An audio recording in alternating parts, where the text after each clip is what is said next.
Does anybody have any question?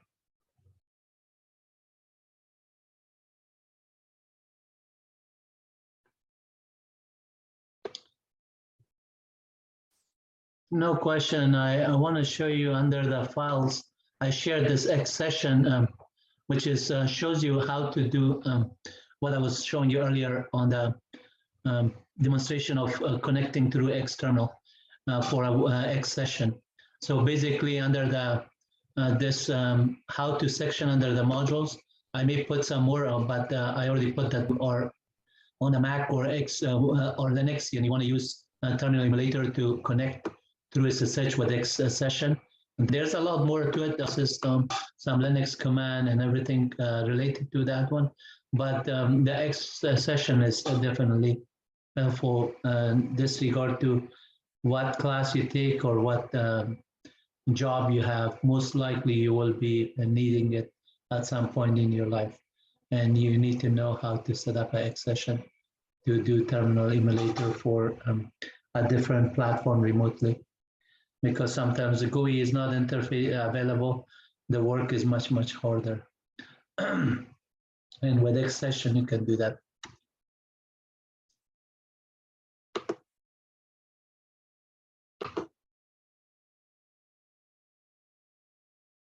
Okay, class, I'd like to have your attention for a minute. I updated the module for tonight. I added some more examples that we covered already tonight. So under the week 14, chapter 17 arrays, which was a copy of this one, I added more examples that we covered tonight. So if you go on this one, you should see all the examples that I just covered right now. And it is 7. And you can see under the title of more examples. Here, more examples. And then I say here are some examples that we showed.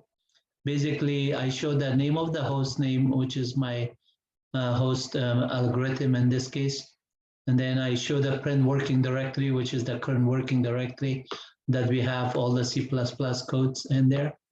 And also the directory of listing of everything with demo that I covered, demo 1 through demo 4, source code as well as the executable. Give you a list of them. And as you know, file command on C++, on Linux or Unix, file and then followed by the name of the files or list of files. It just tell you what type of file you're talking about. If it's executable, like in the case of demo 1 through 4, they're all executable because we generated using C++ G++ compiler. So this is all the executable files. You can see a 64-bit executable link format. And then in addition, the file demo 1 through 4. So you can just put asterisk here, or you just put 1 through 4 if you're specifically looking at between 1 through 4, nothing else. Then dot extension C++, it will say that these are all source code. And then when we concatenate with -n, the name of the source code, it gives you line number, -n mean line number. It prints out the source code here, as you can see, each one of them with the code that we did on the practice at the lab, at the lecture time, and then run the demo to get the output of what we were looking for and formatted in particular and everything with the number of elements in the array, everything. And then also we did 2-dimensional arrays, which you can see that we wrote a function to the pass on array of single elements, a 1-dimensional array to a function by passing the argument. There we practice that one. You can see that display array is the function that takes 2 arguments. One is the array element itself, the entire array. You pass it as argument, and then the size of the array elements. And then here it prints it. So in the output is, you can see that it does exactly like when we were using it inside the main function. But this time we pass it to a function named display array with element of array and size of array. And then the demo 3, where we demoed was 2-dimensional array, in this case rows and columns, 2 rows and 3, and then we define those one as const. Then we use the display array element to display array of 2-dimension with rows and columns. Now, because the size of is not as important at this time, because the 2 parameters that you need to pass is a number of rows and columns. There's no size of, so we, obviously an array has a number of elements that are there, but the row of columns, if you want to get the size of that one, 2 times 3 is 6, if it's integer, 6 times 4 is 24. The storage size would be 24 for this data structure to be stored in memory. But in order to actually print it out and get the value of it, and also on this other one, display array, we print it, and I think on that was on display demo 3. So you can see the output of those ones are printed. We also printed element by element with row and columns, I and J. So you're using a for statement for rows and a for statement for columns. You're nesting one for statement within the other one. So the rows on the top and the columns are at the bottom, and then after that, one row and J column, you pass it and you print it out. If it has 3 by 3, then 9 elements would be printed. If it's 2 by 3, 6, and 2 by 5 is 10, and so on. So here, what we are doing here is an array of 2-dimension array, rows and columns, but then we are also passing it 2-dimension to an array, as well as zeroing out the element of it. So on the main function, we're printing printing the array first, display the array, then print out some new line characters, then zero out, and then display after we zero out the output. And the way we zero out the elements, this is the display to display it first, and then this is the zero out method. The zero out function or method, in this case function, we're just passing the array row and columns, and then also the array element as a first parameter, second parameter, and third parameter, there's the number of rows and columns. And then we are just initializing it, all of them to 0. So when we run demo 4, as you can see, it comes out with 2-dimension array of 2 by 3. And this is also as output of our statement, row and column. So J and I and J, and then row and column was 2 and 3, so therefore it was equal to this. And then when we are printing each element, array of array 1 of 0, 0, first row, first column is 10.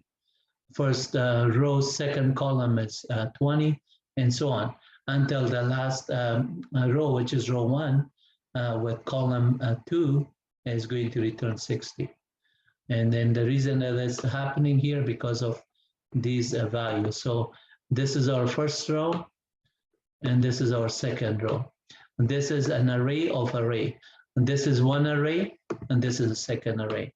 So each of the rows are one array. That's why it's called rows and columns 2-dimension, because an array of array. So this is first array, this is second array. This is first column of the first array. This is second column of this second array. So this is 0, this is 1. And again, 60 would be 1, 0. I'm sorry, 1 and 2, because this is row 1 and then column 2. And then 40 would be row 1, column 0. 50 would be row 1, column 1. And then that's how these values get initialized. And we print it out, initialize it to 0, and then we print it out after to make sure that we actually zeroed it out. And that shows a confirmation of that was zeroed out. And you can please work on the lab activity have any question, please let me know. I'm going to stop this recording, so now you're aware of this one is posted for you. Okay, student, I want to have your attention one more time, please.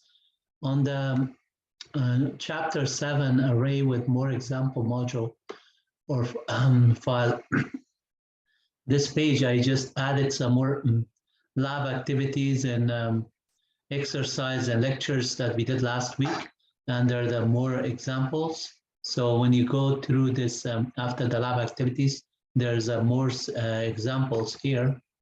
It is showing the same hostname that we did arrays, and then list of all the array elements I'm showing here. Basically, you can see that this one on the side here.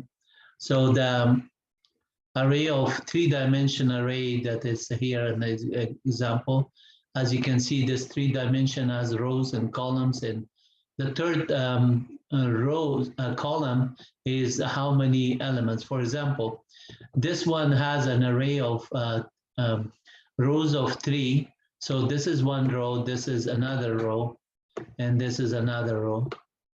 Column, 2 columns, this is one column, and this is a second column. So this is for number of columns in the first row. This is the number of columns in the second row, and this is the number of columns on the second row. These 2 columns that are there are always based on this. And then how many columns inside these rows and columns. In the first 2-dimension array, how many elements you have per column on that one. It is just showing that. So basically, you can see 1, 2, 3 on this, 1, 2, 3, and so on. And then for printing this one, we're using 3 for statement. 1 for the rows, 1 for columns, and 1 for the last column. So for enti is 0, 3, 2, and then the last one, 3. And then we go through I, J, K in this case. So the K would be presenting the last column, and then the J was the second row, and then the second dimension, which is the row and column, and then this one is the first row, the number of rows, and not the first row. So this is what you're going to get, and then printing out those values, you can see we are printing out each of the sub elements. As of an example, if I'm looking at like number 6 would be row 0. So 6 is row 0. Column 1, this is first column, this is second column. So 1 is second, this is 0, is column 0, column 1. Column 1, I'm sorry, column 1 is 1, 2, 3, column 2 is, in this case, because array start with 0, so this one is first column, second column, and then second column, and then if you're printing 6, 6 is on the third element of this column. So this is first, second, third. That's how it is. This one, number 1, is printing 0, 0, 0, 0, first row, first column. This is first column, and then first element of that one. And 2 would be first row, first column, and then second of that row, which is number 2. Okay, so we're printing that, and then I do the same thing with other examples that we went through. And on these examples, sometimes I went a lot more with definition, explanation, and everything. And then although we don't have comments on these ones, you can follow up the lectures to just see the actual elements and understand them. And if you have questions, please let me know. I'll stop the recording here. And I think this is the last recording, so I'm going to completely stop it, and then we can just send you these videos as soon as it's available on Zoom. Thank you.